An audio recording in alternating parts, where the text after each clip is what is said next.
Friend welcome to KSP job updates YouTube channel. Friends, ನಿನ್ನೆ KS ಮರುಪರೀಕ್ಷೆ ಬಗ್ಗೆ ಒಂದು ಕೋರ್ಟಲ್ಲಿ ಸ್ಟೇ ಬಗ್ಗೆ ಒಂದು ಹಿಯರಿಂಗ್ ನಡೀತು. ಅದರ ಅಪ್ಡೇಟ್ ಮತ್ತು KS ಮರುಪರೀಕ್ಷೆ ನಡೆಯುತ್ತಾ ನಡೆಯಲ್ವಾ ಒಂದು ಅಪ್ಡೇಟ್ ಎರಡನ್ನೂ ತಿಳಿಸ್ಕೊಡ್ತೀನಿ. ಅದರಿಂದ ವಿಡಿಯೋನ ಒಂದು ಲೈಕ್ನ ಮಾಡಿ, ತಪ್ಪದೇ ಎಲ್ಲರಿಗೂ ವಿಡಿಯೋನ ಶೇರ್ ಮಾಡಿ. ಬನ್ನಿ ಫ್ರೆಂಡ್ಸ್, ಮಾಹಿತಿ ನೋಡೋಣ.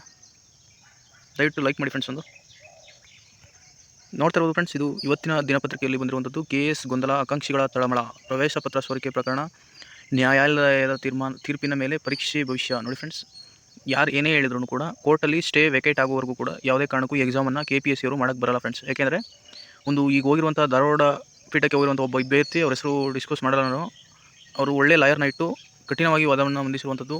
ಯಾಕೆ ಎಕ್ಸಾಮನ್ನು ಎಕ್ಸಾಮ್ ಮಾಡಬೇಕು ಅಂತ, ಮಾಡಬಾರ್ದು ಅಂತ ಒಂದು ಆರ್ಗ್ಯುಮೆಂಟನ್ನು ಮಾಡಿರುವಂಥದ್ದು ಫ್ರೆಂಡ್ಸ್. ಆದರೆ ನಿನ್ನೆ ಹಿಯರಿಂಗಲ್ಲಿ ಕೂಡ ಅವರು ಸ್ಟೇಯನ್ನು ವೆಕೇಟ್ ಮಾಡಿಲ್ಲ. ಆ ಒಂದು ವಾದ ಕೇಳಿ KPS ಅವರಿಗೆ ಅಷ್ಟೊಂದು ಪ್ರಬಲವಾದ ವಾದವನ್ನು ಮಂಡನೆಗೆ ಒಂದು ಅವಕಾಶ ಸಿಕ್ಕಿಲ್ಲ ಅಂತಲೇ ಹೇಳ್ಬೋದು ಫ್ರೆಂಡ್ಸ್. ಯಾಕೆಂದರೆ ಕನ್ನಡದಲ್ಲಿ ತಪ್ಪಿದ್ರು ಇಂಗ್ಲೀಷಲ್ಲಿ ಕ್ವಶನ್ ಎಲ್ಲ ಕರೆಕ್ಟಾಗಿ ಇತ್ತು ಅಂತ ಒಂದು ವಾದವನ್ನು ಮಂಡನೆಯನ್ನು ಮಾಡ್ತಿರುವಂಥದ್ದು. ಆದ್ದರಿಂದ ಇದು ಮರುಪರೀಕ್ಷೆ ನಡೆಯುವ ಸಾಧ್ಯತೆ ತುಂಬ ಹೆಚ್ಚಿದೆ ಅಂತ ಹೇಳ್ಬೋದು ಫ್ರೆಂಡ್ಸ್. ಆದರೂ ಕೂಡ ಒಂದು ಕೋರ್ಟ್ ಅಂತಿಮ ತೀರ್ಪು ಬರೋವರೆಗೂ ನಡೆಯಲ್ಲ. ಅಂದರೆ ಡಿಸೆಂಬರ್ 29 ಎಕ್ಸಾಮ್ ನಡೆಯಲ್ಲ ಫ್ರೆಂಡ್ಸ್.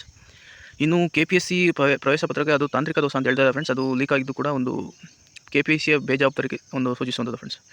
ಆದ್ದರಿಂದ KS ಅಭ್ಯರ್ಥಿಗಳಿಗೆ ಒಂದು ತಳಮಳ ಅಂತಲೇ ಹೇಳ್ಬೋದು ಫ್ರೆಂಡ್ಸ್.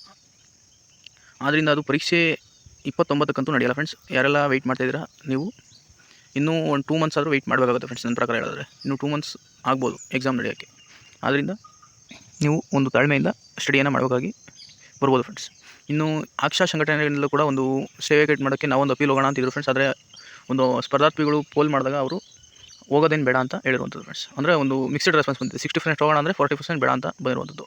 ಆದ್ದರಿಂದ ಅವರು ಕೂಡ ಹೋಗೋದು ಡೌಟ್ ಫ್ರೆಂಡ್ಸ್.